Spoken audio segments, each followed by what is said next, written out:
आखिरी प्रयास की शक्ति। बहुत समय पहले राजा मार्तंड एक घने जंगल से गुजर रहे थे। वहां उन्हें एक बहुत ही सुंदर और चमकता हुआ पत्थर मिला। राजा ने अपने बुद्धिमान महामंत्री सुमति से कहा, सुमति, ये पत्थर अद्भुत है। मैं चाहता हूँ कि हमारे राज्य के मंदिर के लिए इससे भगवान विष्णु की एक भव्य प्रतिमा बनाई जाए। सुमति ने सिर झुकाकर राजा की आज्ञा स्वीकार की। महामंत्री सुमति ने राज्य के सबसे अनुभवी मूर्तिकार माधव को महल में बुलाया। राजा मार्तंड ने माधव को वह पत्थर दिखाते हुए कहा, माधव, तुम्हें इस पत्थर से भगवान विष्णु की सबसे सुंदर मूर्ति तराशनी है।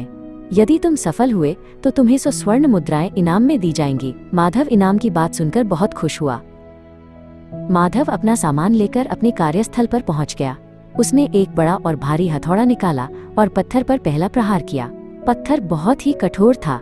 माधव ने पूरी शक्ति लगाकर वार किया, लेकिन पत्थर पर एक खरोंच तक नहीं आई। वो थोड़ा हैरान हुआ, पर उसने हार नहीं मानी।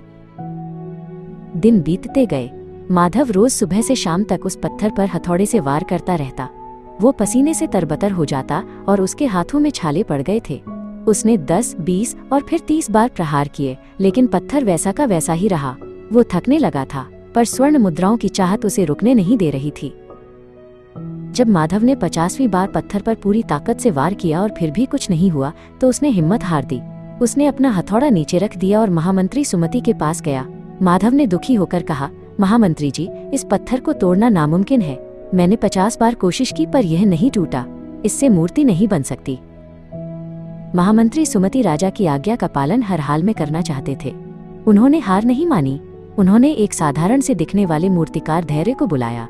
सुमति ने धैर्य को वह पत्थर दिखाया और कहा, क्या तुम इस पत्थर से भगवान विष्णु की प्रतिमा बना सकते हो? धैर्य ने विनम्रता से कहा, जी, मैं प्रयास अवश्य करूंगा। धैर्य ने अपना छोटा सा हथौड़ा और छेनी निकाली। उसने पत्थर को ध्यान से देखा और उसी जगह पर निशान लगाया जहां माधव ने बार बार प्रहार किए थे। उसने गहरी सांस ली और अपना हाथ ऊपर उठाया। उसे पता था कि उसे अपना सर्वश्रेष्ठ प्रयास करना है। जैसे ही धैर्य ने पत्थर पर पहला प्रहार किया, एक चमत्कार हुआ। वो कठोर पत्थर एक ही बार में 2 टुकड़ों में बट गया। दरअसल माधव के 50 प्रहारों ने पत्थर को अंदर से बिल्कुल कमजोर कर दिया था। बस एक आखिरी प्रहार की कमी थी, जो धैर्य ने कर दिया। महामंत्री सुमति ये सब देख रहे थे। वो मुस्कुराए और राजा मार्तंड को खबर देने पहुंचे। राजा भी ये देखकर दंग रह गए। सुमति ने राजा से कहा, महाराज, माधव सफल हो सकता था, लेकिन उसने 50 प्रयासों के बाद अंतिम प्रयास छोड़ दिया।